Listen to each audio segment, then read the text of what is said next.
Oi, gente, tudo bem com vocês? Estamos começando o Brasil Consciência dessa semana, trazendo muita informação sobre o Programa Espacial Brasileiro. Você verá, por exemplo, novas informações sobre a proposta de criação da empresa estatal Alada. Um artigo publicado na revista da Advocacia Geral da União no final do ano passado descreve o processo de criação da empresa e aponta a perspectiva de investimentos de 50 milhões de reais provenientes do orçamento da aeronáutica nos 5 primeiros anos da companhia. Você também verá que o deputado Carlos Zaratini conseguiu aprovar um pedido para a realização de uma audiência pública que vai discutir a proposta de criação da Alada e também que a própria Agência Espacial Brasileira, na figura de seu presidente, demonstra apreensão com a possibilidade de sobreposição de atividades entre a empresa e os institutos já constituídos dentro do Programa Espacial Brasileiro, entre eles o INPE e o IAE. Mas antes, nós também vamos falar sobre o lançamento do primeiro foguete orbital na base de Alcântara. O sul-coreano Hanbit TLV está programado para decolar em março do ano que vem, levando carga útil brasileira. Fique com a gente, o programa Brasil Consciência é uma realização do SINDCT, o sindicato que representa os servidores públicos federais do INPE, do DCTA, do CEMADEM e da Agência Espacial Brasileira. Muito bem, amigo do programa Brasil Consciência, para esclarecer essas informações todas, a gente tem o prazer mais uma vez de trazer aqui para vocês o presidente da Agência Espacial Brasileira, Marco Antônio Chamon, que gentilmente disponibilizou espaço na agenda para nos esclarecer sobre esses assuntos. Primeiro, a gente começa com o lançamento previsto para março de 2025, como a gente já tinha antecipado. Dessa vez, a empresa sul-coreana InnoSpace vai lançar um foguete orbital com carga útil brasileira e clientes privados também, que a gente ainda vai tentar confirmar a partir da base de Alcântara. Obrigado, Chamon, por você ter atendido o nosso convite mais uma vez. Vocês vão lançar 2 nanosatélites feitos em parceria com o INPE, feitos por universidades brasileiras em parceria com o INPE, e mais um sistema de navegação inercial, que foi uma encomenda tecnológica da própria AEB. Primeiro, para o nosso telespectador entender, por que a decisão de colocar essas cargas nesse lançamento? Boa tarde. Boa tarde. Boa tarde, Edmundo. Boa tarde aos que nos assistem. Obrigado a você mais uma vez pela oportunidade de mostrar um pouco do que é o Programa Espacial Brasileiro, o que a gente está fazendo, o que está acontecendo de novo. Então, indo direto para essa questão, acho que é conhecimento dos que nos assistem aqui, que o Centro de Lançamento de Alcântara abriu suas portas há já algum tempo para lançamentos não governamentais, lançamentos comerciais, né? Nós já licenciamos vários operadores aqui no Brasil e alguns deles já tiveram contratos assinados com a Força Aérea.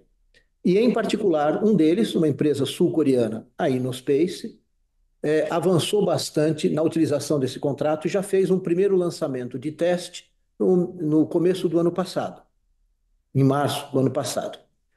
E agora ela vai fazer um lançamento orbital, diferente daquele que aconteceu antes. Ela vai fazer um lançamento orbital em março do ano que vem. Pelo menos essa é a data estimada inicialmente.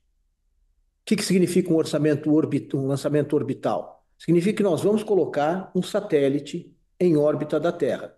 O primeiro lançamento foi o lançamento suborbital, portanto ele não satelizava nada, tá certo? E dessa vez vai haver um lançamento de cargas úteis orbitais, satélites. Quais são essas cargas e por que nós as escolhemos, o que elas significam? Então, se você me permitir rapidamente, as cargas, quando o acordo foi feito com a InnoSpace, nós assinamos um acordo com a InnoSpace, para que a EB tivesse, nesse lançamento que vai acontecer em março, uma disponibilidade pequena, 15 quilos, para cargas úteis brasileiras, ou que a gente definisse como cargas úteis para serem lançadas. Então, 15 quilos não é muita coisa, mas nós tínhamos,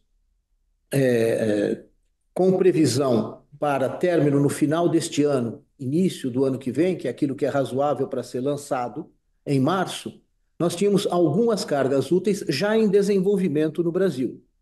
Alguns satélites que, por uma série de razões, a EB já tinha promovido, às vezes financiando diretamente, às vezes por emenda parlamentar. Nós tínhamos algumas cargas úteis em desenvolvimento que estariam prontas para este lançamento. Então, você tem que levar isso em consideração. Não adianta ter um excelente satélite que só vai ficar pronto daqui a 2 anos. E também não adianta ter um satélite que vai ficar pronto na hora e ele pesar 30 quilos, porque eu só tenho 15. Então, somando todas essas coisas, apareceram alguns candidatos, e aí nós consultamos esses candidatos, né, porque é um lançamento de risco, a gente sabe disso. É a primeira vez que esse foguete é lançado, estou falando do foguete orbital, é a primeira vez que esse foguete orbital é lançado. A gente sabe que, tipicamente, a taxa de falhas de foguete, historicamente, a taxa de falhas de foguetes é alta. O primeiro lançamento ele tem um risco muito maior, né? Acho que aquilo que todo mundo conhece, a SpaceX, que é uma empresa que todo mundo já ouviu falar. O Falcon 1, o primeiro foguete que eles fizeram, só funcionou no quarto lançamento. Então, há um risco associado ao lançamento. Então, pode-se simplesmente perder a carga útil. Embora não se esteja pagando nada por ela, isso está sendo oferecido pela EB para o satélite, ele pode estar perdido. Então, tem isso como risco. Um outro risco é as condições de vibração do satélite. Elas são menos determinadas, porque o satélite é bastante inovador, bastante novo. É o primeiro satélite, perdão, estou falando satélite, mas é foguete. É o primeiro foguete híbrido orbital. Você tem foguetes híbridos suborbitais, mas é o primeiro foguete híbrido orbital que vai voar. E as condições de vibração, por exemplo, deles são medidas, sim, mas ainda com alguma incerteza. Então, você tem um risco de que, mesmo que ele seja satelizado, ele tenha sofrido uma vibração excessiva e pode não funcionar o satélite. Então, somando tudo isso, algumas instituições que nós consultamos disseram: olha, o risco é muito grande, eu prefiro esperar, vou pagar um lançamento em outro momento. Tá bom. E algumas disseram: olha, eu tenho aqui um modelo que poderia ser utilizado, eu gostaria de fazer esse lançamento, é uma oportunidade de lançamento, eu estava sem orçamento para fazer um lançamento ou outro, essa é uma boa oportunidade. Então, juntando tudo isso, nós contactamos e aceitaram participar desse lançamento a Universidade de Santa Catarina, a Universidade Federal de Santa Catarina, com o satélite GOLDS, e a unidade regional do INPE, que fica em Natal, né, também aceitou, no Rio Grande do Norte, também aceitou fazer esse lançamento. São lançamentos pequenos, né? É um lançamento de um satélite 2U, que é um satélite pequeno, ele é um satélite que vai ter 2,5 kg, qualquer coisa desse tipo, 3 quilos, e um satélite 1U, que é um satélite, um cubo, né, de 1 quilo aproximadamente, 1,5 kg no máximo. Esses são as duas cargas que vão ser lançadas. Elas cabem dentro do envelope que nós temos e são satélites em desenvolvimento que estarão prontos na época que vai ser lançado. Além desses dois, nós temos uma carga útil que essa é bem interessante sobre esse aspecto, que é um sistema inercial. Não é um satélite inteiro, mas é um componente importante para sistemas de controle. Aí há uma vantagem bastante grande em lançar esse sistema inercial, porque eu só preciso de alguns minutos de lançamento. O lançamento não precisaria nem ser bem sucedido para que eu pudesse validar essa carga útil. Basta que ela sofra as acelerações e outros fatores do próprio foguete para que ela seja validada num voo. Então, essa é uma vantagem bastante grande nossa. E essa carga útil, esse sistema inercial, ele faz parte de um contrato que desde 2020 a gente vem desenvolvendo com uma empresa, é uma encomenda tecnológica, que é um instrumento novo na legislação brasileira, que permite que a gente contrate em condições particulares, né, uma empresa para fazer um desenvolvimento tecnológico de risco. Ou seja, um desenvolvimento tecnológico que não foi feito no Brasil ainda, nas condições que ele foi colocado. Então, nós temos essas 3 cargas úteis, 2 satélites, esse sistema inercial, que é um experimento de equipamento, que vão ser lançados em março. Para terminar, já que a minha resposta foi muito longa, eu só queria salientar um fato importante. O foguete não é nacional, já sabemos disso. É de uma empresa sul-coreana. Mas nós temos lançado do território nacional, de uma base nacional, uma carga útil nacional, na realidade, duas cargas úteis nacionais, coisa que nunca aconteceu na história. Nós tivemos tentativas anteriores, você sabe muito bem disso, os telespectadores devem, os que nos assistem devem conhecer isso também. Nós tivemos tentativas com o VLS no passado, nenhuma foi bem sucedida, naquele espírito de que o primeiro é sempre mais difícil de conseguir, etc. Uma com um acidente bastante grave, a gente lembra disso, mas nós não tivemos bem sucedido até hoje, nenhum lançamento de território nacional. Orbital, perdão, porque suborbital nós já tivemos mais de 3.500 no Brasil. Mas um lançamento orbital, alguma coisa que colocará um satélite em órbita, vai ser, se for bem sucedida, a primeira vez, e eu acho que esse é um ponto importante para destacar. Vamos tentar esmiuçar um pouco. A gente vai falar sobre esses dois satélites. Eles são satélites, são nanosatélites, né? Imagino eu que a questão seja mais o impulsionamento da formação de mão de obra de especialistas em tecnologia espacial, mas eles vão ter aí uma utilidade que é ser incorporados ao sistema de coleta de dados brasileiro, receber dados Perfeitamente. de PCDs e tudo mais. E esse sistema inercial aí, o que que vocês pretendem com ele? Você falou em controle de satélite. Eu pergunto isso porque no último lançamento, no lançamento teste da InnoSpace, a carga útil foi um sistema inercial que estava em desenvolvimento pelo IAE. E agora tem um sistema inercial em desenvolvimento por uma empresa privada.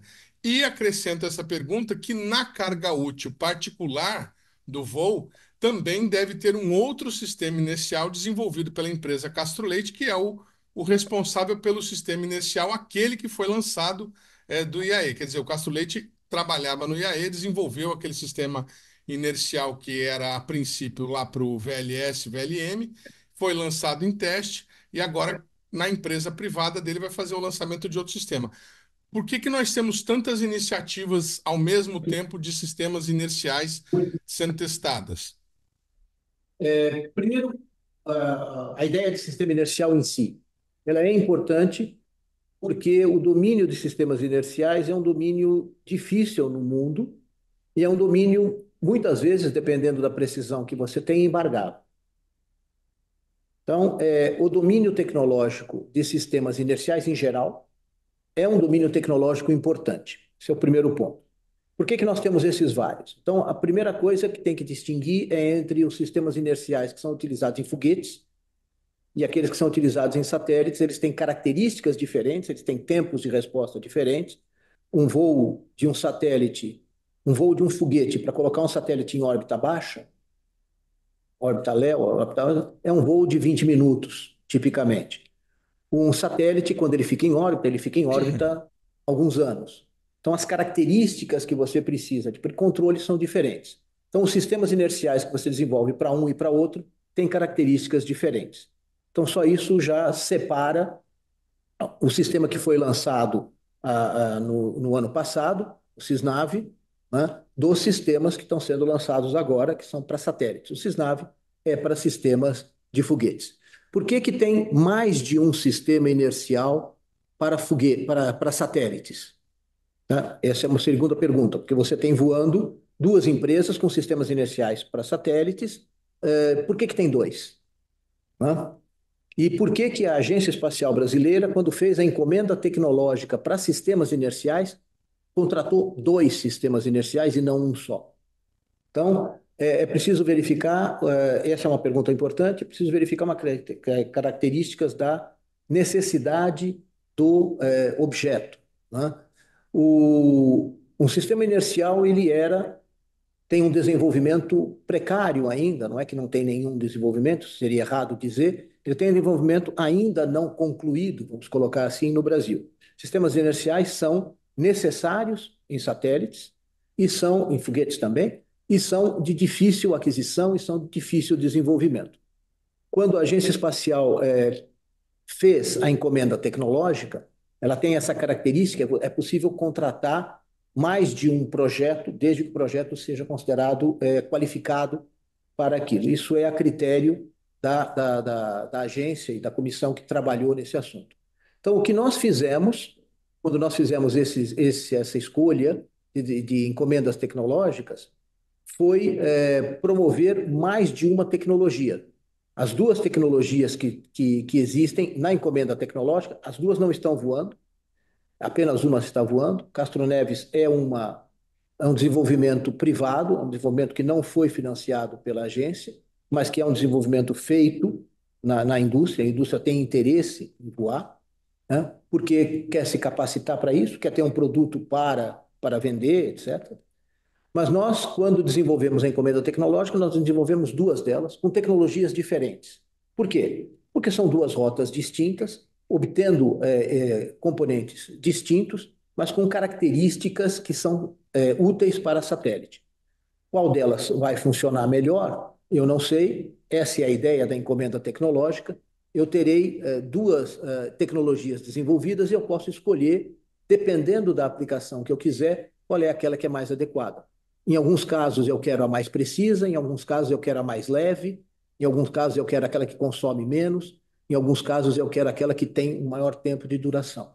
Então, essa é a razão pela qual você escolhe mais de uma tecnologia. Isso era muito difícil de fazer com a legislação antiga, antiga para mim, que já sou velho nessa área, né?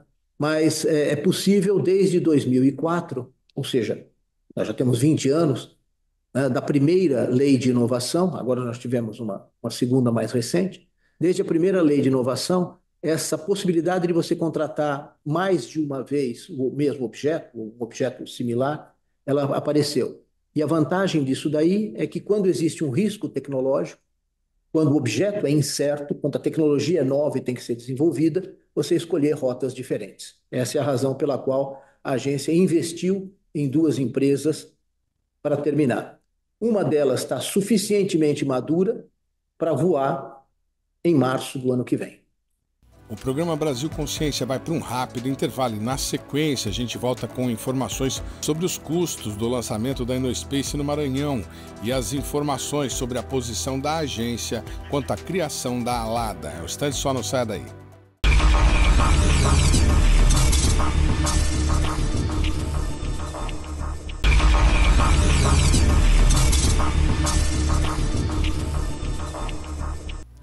Estamos de volta agora para falar sobre os custos de lançamento de artefatos espaciais a partir da base de Alcântara com o foguete da InnoSpace e também sobre a posição do presidente da agência quanto à criação da empresa estatal Alada. A gente teve, durante algum tempo, a discussão sobre a assinatura do acordo de salvaguarda para transformar Alcântara no espaço-porto. Depois, a Agência Espacial Brasileira realizou o chamamento público em que foram encontradas empresas para operar no espaço-porto. A InnoSpace assumiu, no caso, o lugar de uma outra empresa que ganhou aquela concorrência e acabou desistindo. E posteriormente a gente teve o caso da Virgin, né, que faliu e que tinha ganhado uma parte do Espaço Porto e que agora há essa vacância.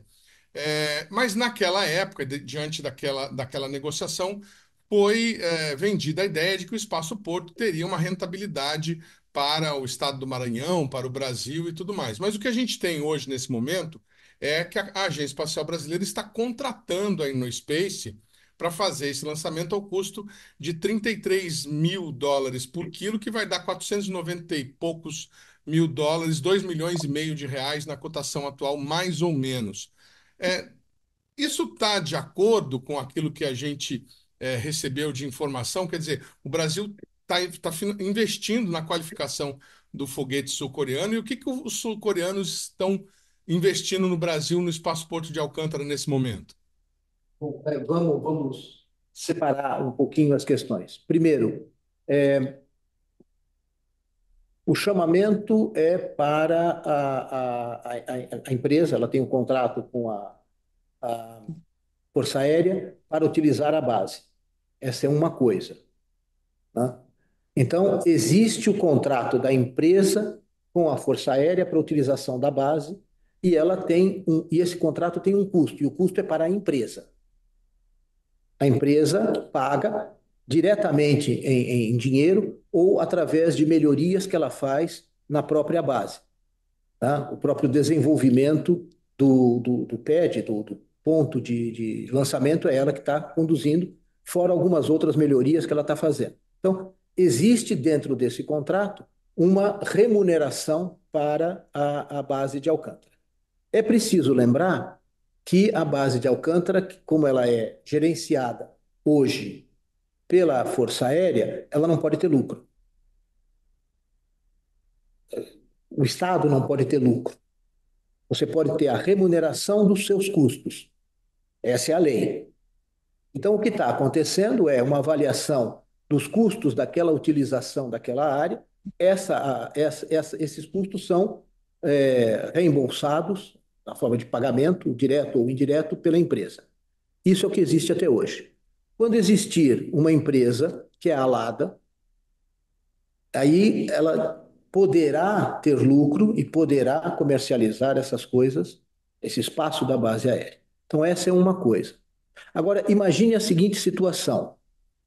Eu tenho uma empresa, a Innospace, que contrata a Força Aérea, paga os custos de uso da base e vai lançar o seu foguete. Aí ela tem que ter lucro também e ela vai comercializar o espaço desse foguete. Então ela diz: olha, custa US$ 30.000, US$ 33.000 por quilo. Quem é que quer? Aí uma empresa italiana está interessada em lançar um nanosatélite com eles. Então ela paga US$ 33.000 o quilo e lança. Uma empresa brasileira ou o próprio governo brasileiro quer lançar alguma coisa. É a mesma coisa, ele vai lá e paga. No caso específico da Agência Espacial Brasileira, nós negociamos com a Innospace 15 quilogramas gratuitamente. Então, nos foi dado 15 quilogramas para uso nessas cargas úteis que nós comentamos agora há pouco, e o custo é zero. Nós temos que pagar coisas do tipo o próprio satélite, é claro. Nós temos que pagar a caixa onde vai o satélite, que é aquilo que a gente chama de deployer, né? Isso também é nosso, porque isso é parte daquilo que nós colocamos dentro do satélite, perdão, dentro do foguete. Existe uma carga útil de uma universidade brasileira que está interessada em lançar com esse foguete. Então, ela vai pagar, eventualmente com um desconto bastante grande, porque é o primeiro lançamento, a risco, e houve uma negociação com a empresa para que esse satélite fosse lançado com um custo menor. Todas essas coisas estão dentro das negociações que são feitas. Então, nós não estamos pagando para que a empresa use a base. Ao contrário, é a empresa que está pagando para usar a base. Nós não estamos pagando pelo lançamento dos nossos satélites, esses que nós mencionamos. Isso é de graça, porque faz parte do acordo que foi feito. Ou a parte comercial, porque a empresa quer promover a parte comercial, é importante para ela promover, dizer: olha, eu tenho lançamentos comerciais, podem contratar de mim. A parte comercial é negociada com cada uma das instituições que quer lançar, nacionais ou estrangeiras. Mas, como eu disse, a Força Aérea tem os seus custos cobertos. Apenas isso por causa da natureza da instituição. Neste ponto, é necessário fazer um parêntese na nossa entrevista. O Brasil Consciência teve acesso ao contrato assinado entre a Innospace e a AEB, no qual é estabelecido o valor a ser pago pela Agência Espacial Brasileira à companhia sul-coreana pelo lançamento dos 15 quilos. Segundo o contrato, o lançamento custaria US$ 33.000 por cada quilo, totalizando quase $500 mil. O presidente da AEB, no entanto, ressalta que há um anexo determinando a supressão de 100% do valor e que o lançamento dos 2 satélites mais o Cisnave não terá custos para o país. As cargas úteis, como ele disse, o custo é zero. O que acontece é o seguinte: A empresa está cobrando US$ 33.000 por quilo de quem quiser fazer contratos comerciais, que existem empresas, inclusive uma universidade, que está interessada em fazer esse contrato. Então, o valor é US$ 33.000 por quilo, e esse valor pode ser descontado, pode haver um deságio em cima desse valor, por causa do risco do primeiro lançamento. Para a empresa, o deságio foi substantivo, né, para a universidade. Para a AEB, o deságio foi de 100%. Nós não pagaremos absolutamente nada. Uma última pergunta para liberar o senhor para o seu compromisso. Já gastamos todo o nosso tempo, infelizmente. O senhor mencionou a questão da Alada. O anúncio da criação dessa empresa colocou certo temor aí na comunidade científica com relação a qual será o papel do IAE, do INPE, da própria Agência Espacial Brasileira, depois que a empresa estiver constituída. O senhor citou um exemplo aí, a questão da possibilidade da Alada gerar lucro em cima da operação da base de Alcântara. Mas como é que fica, por exemplo, com relação ao desenvolvimento de um novo satélite, por exemplo? O governo federal contrataria a Alada contrataria o INPE? O decreto, né, a lei que vai criar a ALADA está em discussão agora, indo para o Congresso, tá certo? Nós fizemos vários comentários com relação à lei e discordamos de alguns pontos que estão colocados. Deixa eu dizer isso claramente para você. Então, por exemplo, vou dar um exemplo bem fora, mas que está dentro da lei e que nós contestamos. A ALADA, quando ela for criada, ela não, o corpo próprio dela é muito pequeno. Então, existe na lei uma estipulação dizendo que servidores do Estado podem ser colocados à disposição da ALADA para as atividades dela, pelo menos na sua fase inicial.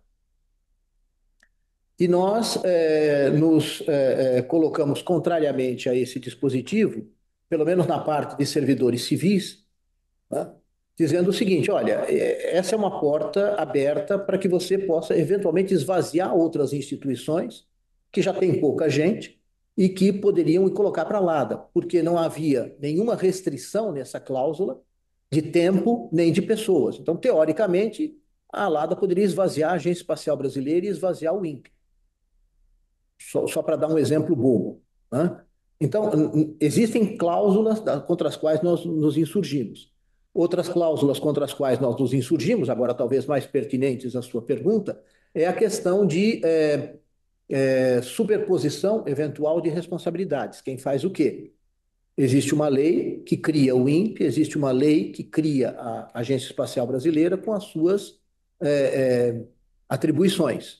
Então, nós entendemos que a função principal da ALADA, que é aquela que deveria ser o seu núcleo, né, é a gestão não apenas da base de Alcântara, mas das bases governamentais, né?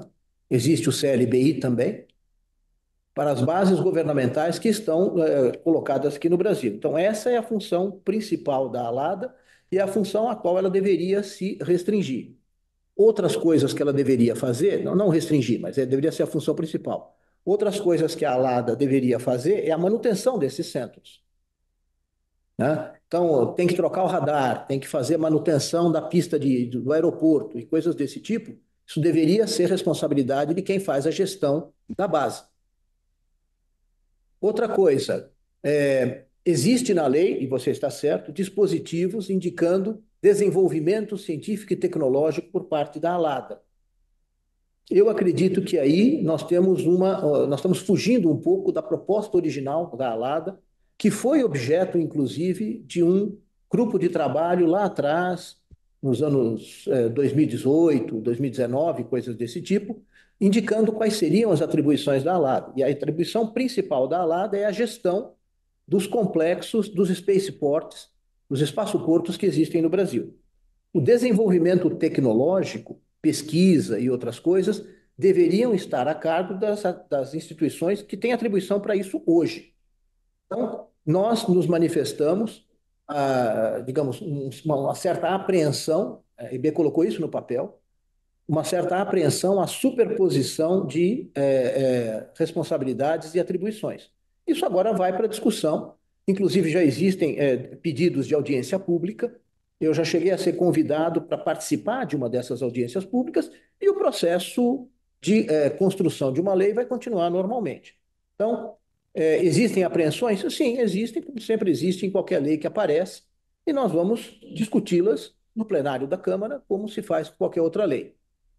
Existem pontos a serem discutidos? Sim, a lei não é perfeita, pelo menos na visão de muitas pessoas, e elas precisam ser discutidas. Então, essa é a posição hoje da agência. Pode haver superposição? Sim, dependendo da forma como está escrito e da forma como será interpretado. E nós queremos aperfeiçoar isso. Em artigo publicado na Revista da Advocacia Geral da União, o ex-militar e doutor em Direito Público pela Universidade Federal de Pernambuco, Jefferson Dallamura Nascimento, descreve o processo de criação da ALADA e a expectativa de investimentos nos anos iniciais. Segundo o artigo, o embrião para a criação da ALADA foi um simpósio conduzido pela Agência Espacial Brasileira em conjunto com a Sociedade Brasileira para o Progresso da Ciência e a Academia Brasileira de Ciência em São José dos Campos no ano de 2004. Ainda segundo o artigo, especialistas presentes ao encontro teriam sugerido a criação de uma empresa pública que atuasse como principal contratante e liderasse a inserção da indústria nacional no mercado internacional. De acordo com a publicação, os militares aguardavam o encaminhamento do projeto para a criação da empresa ALADA no ano de 2018, porém, o assunto foi postergado por conta da criação da Nave Brasil. A publicação, que defende a criação da ALADA, afirma, entre outros argumentos, que a criação de uma empresa pública não dependente poderia garantir a governança do Estado, além de não sofrer limitação do orçamento fiscal e poder explorar atividade que gera renda e tributos. A publicação detalha os investimentos previstos no plano de negócios da empresa. Segundo o texto, para a capitalização da ALADA é previsto um montante de 50 milhões de reais oriundos do orçamento do Comando da Aeronáutica, que serão distribuídos ao longo de 5 anos, sendo 6 milhões no primeiro ano, 8 milhões no segundo, 17 milhões no terceiro, 9 no quarto e 10 milhões no quinto. Ainda segundo o documento, a estratégia de negócios da empresa estabelece estimativa de receitas com uma variedade de fontes, incluindo contratos e convênios já existentes com o Comando da Aeronáutica. Em seus últimos argumentos, a publicação compara a empresa a ser criada, a ALADA, com a Antrix, uma empresa pública indiana vinculada à agência espacial daquele país. De acordo com a publicação, a Antrix desempenha papel fundamental de geração de receitas para a Agência Espacial Indiana por meio da comercialização de seus produtos e serviços espaciais no mercado global. A publicação acrescenta ainda que o formato de empresa pública possibilitará à ALADA maior segurança na gestão de instalações governamentais, como o Centro de Lançamento de Alcântara, os laboratórios do Departamento de Ciência e Tecnologia Aeroespacial do DCTA e do Instituto Nacional de Pesquisas Espaciais, o INPE.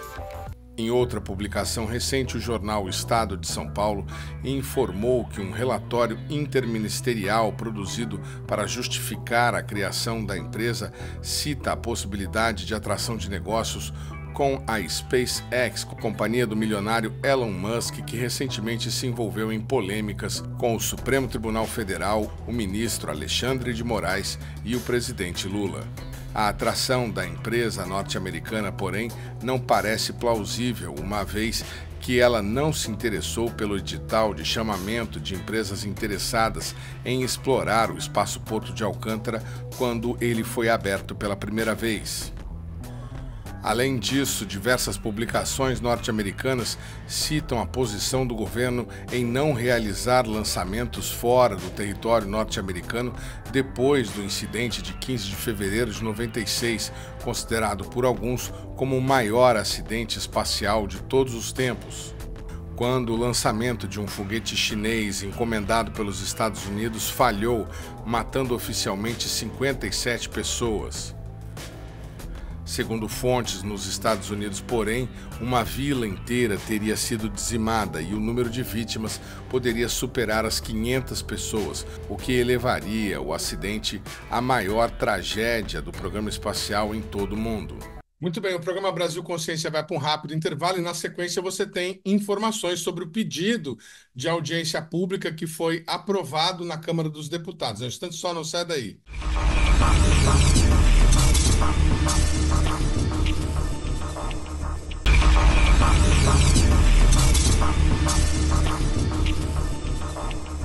O deputado Carlos Aratini aprovou o requerimento para a realização de uma audiência pública que vai discutir o projeto de criação da ALADA.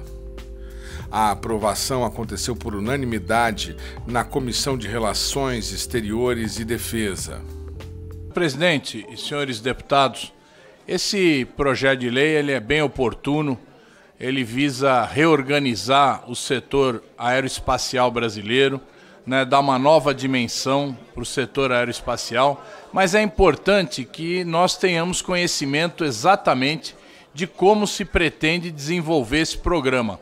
Nós tivemos, inclusive, há 5 anos atrás, em 2019, a aprovação do Acordo de Alcântara, o famoso Acordo de Alcântara, que ficou em debate anos e que é um acordo com os Estados Unidos para o lançamento de foguetes a partir da base de Alcântara. Então a gente também precisa ter uma avaliação do que foi feito nesses 5 anos, com o que chegou aqui no Brasil por parte de contribuição desse acordo com os Estados Unidos.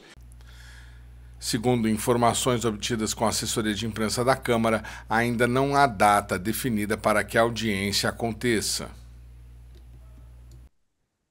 Muito bem, amigo do programa Brasil Consciência, vamos conhecer então um desses nanosatélites que vai ser lançado ao espaço neste lançamento do foguete sul-coreano da Innospace a partir da base de Alcântara. Eu estou em contato com o professor Eduardo Bezerra, coordenador do Space Lab, o laboratório lá da Universidade Federal de Santa Catarina, responsável pela construção deste nanosatélite. Professor, muito obrigado pela participação aqui no nosso programa. Primeiramente, a gente gostaria de saber qual foi a maior dificuldade para vocês conseguirem viabilizar esse projeto. Desde quando vocês estão trabalhando na montagem desse nanosatélite? Boa tarde. Obrigado aí pelo convite, a oportunidade de compartilhar nossas experiências. Nós estamos trabalhando já desde 2021 ou 22, foi logo depois da pandemia, assim, no meio da pandemia começamos o projeto. Foi uma demanda aqui da Defesa Civil, começou pela Defesa Civil do Estado de Santa Catarina. Inclusive, além da Defesa Civil, teve outros órgãos, né? Teve aí toda a questão do agronegócio também, mas foi por aí, 2020, 2021. Foi logo depois que nós lançamos o Floripasat 1, que nós lançamos em dezembro de 2019. Então, foi início de 2020, agora eu me recordo bem. Foi exatamente no fim de semana anterior à pandemia, a equipe do INPE, né, e da Agência Espacial Brasileira, eles vieram a Santa Catarina e nós fizemos uma reunião de início do projeto no fim de semana anterior à pandemia. Então foi 2020 que começaram os trabalhos, né? Muito Então, bacana. E esse nanosatélite que vocês projetaram, o senhor disse aí que era inicialmente uma demanda de defesa civil. Quais são os dados com que ele vai trabalhar? Qual que vai ser a aplicação dele? a aplicação principal do satélite vai ser coleta de dados ambientais. Então tem uma série de plataformas de coleta de dados espalhadas pelo Brasil, né? algumas centenas, milhares dessas estações, nas áreas mais remotas, áreas não remotas, estão espalhadas por tudo. Essas plataformas elas são equipadas com um rádio para transmitir as informações que elas coletam, né, ambientais, então temperatura, pressão, vento, informações mais variadas possíveis sobre o meio ambiente, né, sobre o que está acontecendo ali na volta daquela estação.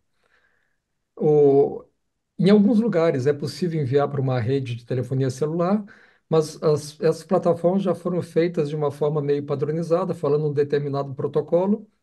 E esse satélite que nós desenvolvemos fala exatamente o protocolo dessas estações. Então, ele coleta essas informações. Não é uma grande quantidade de dados, né? Se for ver uma estação apenas, mas se for ver todas as estações, aí realmente é uma grande quantidade de dados.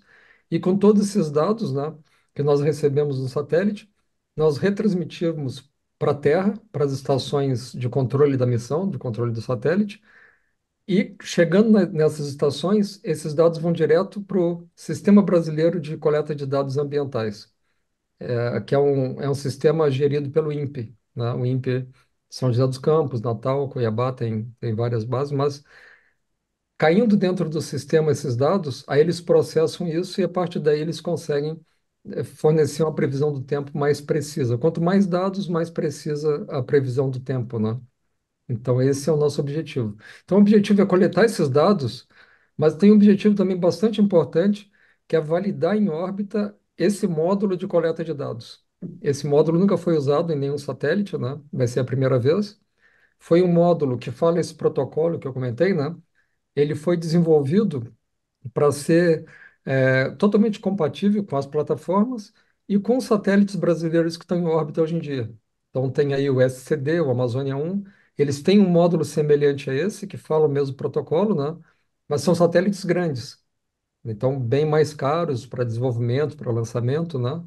E agora nós estamos entrando com esses satélites pequenos, né? Massa aí de 2 quilos, 2 quilos e pouco, 2.200, se eu não me engano, para fazer uma das funções desses satélites grandes, que é essa coleta de dados, usando esse módulo que se comunica com essas plataformas, né, de coleta de dados ambientais. Então vai ser uma espécie de uma revolução aí, que se nós conseguirmos que isso aí funcione mesmo, está funcionando pelos nossos testes, né, nós vamos economizar muito em dinheiro em satélites maiores para esse fim, né? Muito bem, todo mundo que acompanha o Programa Espacial Brasileiro e o nosso programa em especial, né? A gente fica contente com nossos assinantes, sabe? A gente fez recentemente uma reportagem sobre o recorde atingido pelo SCD-1, nosso satélite mais longevo, que já está quase que morto, digamos assim. Então, a gente teria uma alternativa aí para fazer a coleta de dados, esses dados ambientais importantíssimos para a previsão do tempo. Como é que foi a obtenção dos recursos? Vocês já têm experiência, já fizeram um nanosatélite anteriormente. Como é que foi para conseguir o dinheiro que viabilizou a montagem e o desenvolvimento desse módulo? Começou com uma emenda parlamentar de um deputado federal de Santa Catarina, né, da Frente Parlamentar Mista do Programa Espacial Brasileiro, se não me engano, esse é o nome da frente, né? E a partir daí, aí desenvolvemos, compramos os módulos mais caros, né? Os painéis solares, que realmente é o custo mais elevado do satélite. Também o pagamento de bolsas para os alunos, né? Então, com essa emenda, nós fomos cobrindo esses valores. Depois disso, mais recentemente agora, que isso foi em 2020, né? 4 anos de projeto, realmente vai uma despesa anual aí. E mais recentemente, a própria agência espacial conseguiu um recurso de um outro fundo. Muito bem. E qual é a estimativa que vocês têm da durabilidade desse nanosatélite? A gente sabe, né? Esse é um modelo inicial e possivelmente, se isso, como o senhor disse, funcionar, pode vir a gerar aí constelações desse satélite. Mas este inicial deve durar quanto tempo prestando esse serviço? Ele foi feito para durar um ano, 12 meses, certo?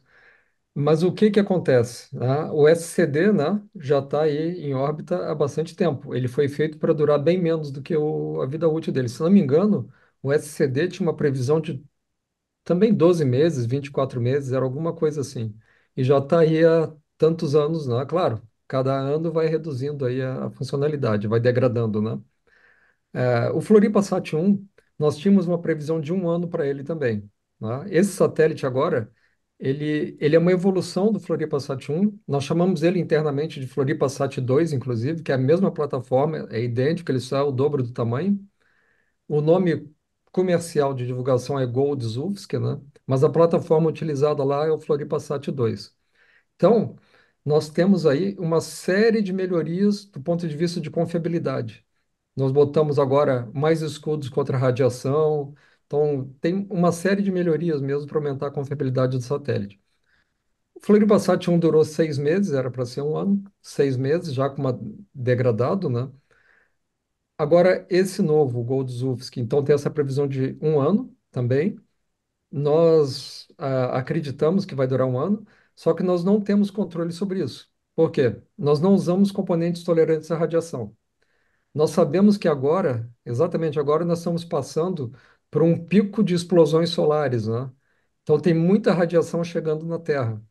E o satélite vai estar numa órbita onde ele não está protegido pela atmosfera, né? Então, e são componentes que não são tolerantes à radiação. Então, as chances de não durar um ano existem, né? Ele foi feito para durar, nós botamos proteção extra e tudo mais. E se não fosse esse período aí meio conturbado de radiação, é, as chances seriam maiores. Mas nós sabemos que aqui no Atlântico Sul tem essa anomalia também. O satélite passa dentro da anomalia, é bombardeado por radiação, então tem uma série de problemas aí. Mas de qualquer jeito, né? Se ele durar 6 meses, o custo desse satélite é tantas vezes menor do que um satélite de grande porte que viabiliza a constelação, né? Então, é o que os americanos fazem com as constelações deles, né? Vai caindo satélite, eles vão repondo com as constelações de nanosatélites, né? Porque realmente o custo é muito baixo, né, comparado com satélites maiores.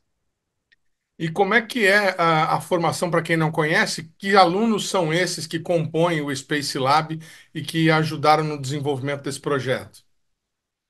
Nós temos alunos de vários cursos. Eu sou um professor do Departamento de Engenharia Elétrica e Eletrônica, então, obviamente, naturalmente, a minha ênfase no projeto sempre é para o lado de software e hardware, né, que é a minha especialidade.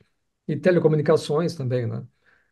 Esse é até, inclusive, um diferencial em relação a outros satélites brasileiros, né, de outras instituições, porque dependendo do departamento onde o satélite é desenvolvido, a ênfase maior é nessa parte, né? Dá um exemplo. É, colegas aqui não vou citar a universidade, de um departamento de engenharia mecânica ou de aeroespacial. Eles não estão muito preocupados ali com a placa e fazer uma placa, fazer o software. Então eles acabam comprando Eletrônica pronto, né? fina. Acabam comprando pronto. O nosso não, nós fazemos tudo. Tem uma questão de soberania nacional também, né? A gente dominar toda a tecnologia. Então, atualmente tem outros grupos brasileiros usando as nossas placas nos seus satélites, vários grupos, até para evitar importação, né? Mas dito isso, qual é a formação dos alunos? Engenharia eletrônica, temos bastante, engenharia elétrica, engenharia de telecomunicações, engenharia de computação, ciência da computação, engenharia de controle e automação, engenharia mecânica, engenharia aeroespacial. E quais os níveis? Graduação, mestrado, doutorado, pós-doutorado.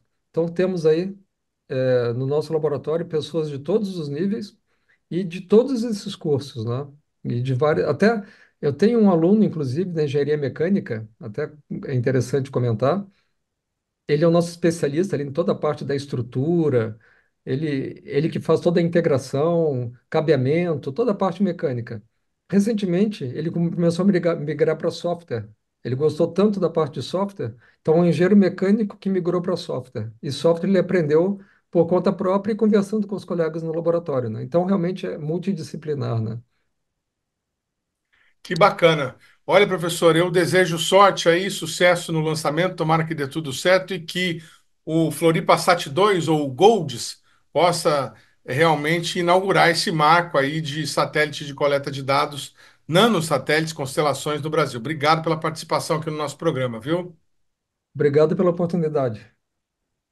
O programa Brasil Consciência de hoje vai ficando por aqui. Você que quiser conferir os demais programas produzidos pelo CINCT deve acessar as nossas redes sociais que estão aí na tela para você nesse momento. Dúvidas, críticas, sugestões, o nosso e-mail é sempre o caminho para você puxar a nossa orelha. A gente volta na semana que vem com mais uma atração inédita para vocês. Tchau, gente. Um abraço.